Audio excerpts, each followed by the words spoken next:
दर्शक बंधु कथारे अछि भाग्य साजुची बईरी।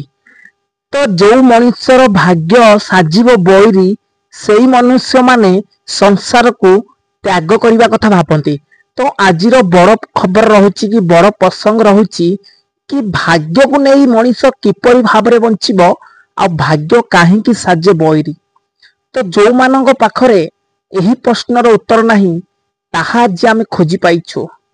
तो प्रथम कथा है आपण जदि केभे चिंतार रहुछंती मद्यपान करुछंती किंबा निशार रहुछंती सेई व्यक्ति मानकु आमे निहाती भाबरे बुझियाकु चेष्टा करिवु।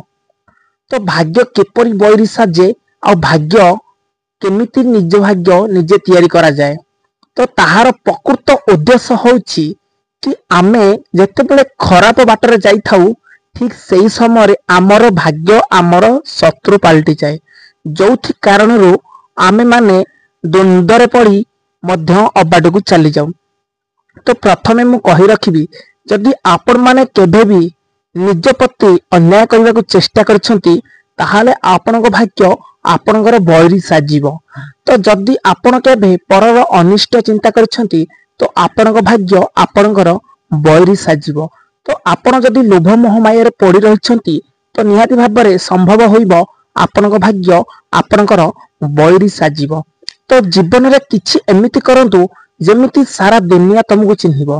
प्रिय दर्शक बंधु, वर्तमान समय रे जदि आपणक पाखरे पैसा अछि ताहाले आपणको दुनिया चिन्हिबो। जदि आपणक पाखरे वर्तमान समय रे पैसा नाही ताहाले आपण दुनिया को चिन्हिबे। तो सबुठारु भाग्य कहा जाए जाको से होची टंका पैसा ऊपर कारबार। तो आजिका डेट रे भाग्य कहे कहले केवल पैसा बुझंती लोक माने किंतु भगवान को चिन्हंतिनी। तो जो माने भाग्य सहित जड़ित रहिछंती सेमान को मु अनुरोध करूची भाग्य को केबे निंदंतुनी आ अबाट को न जाई निज बाट निजे देखंतु। सदाबेले चेष्टा करंतु केमिति निज सफलता पछरे निजर हाथ रहिया दरकार।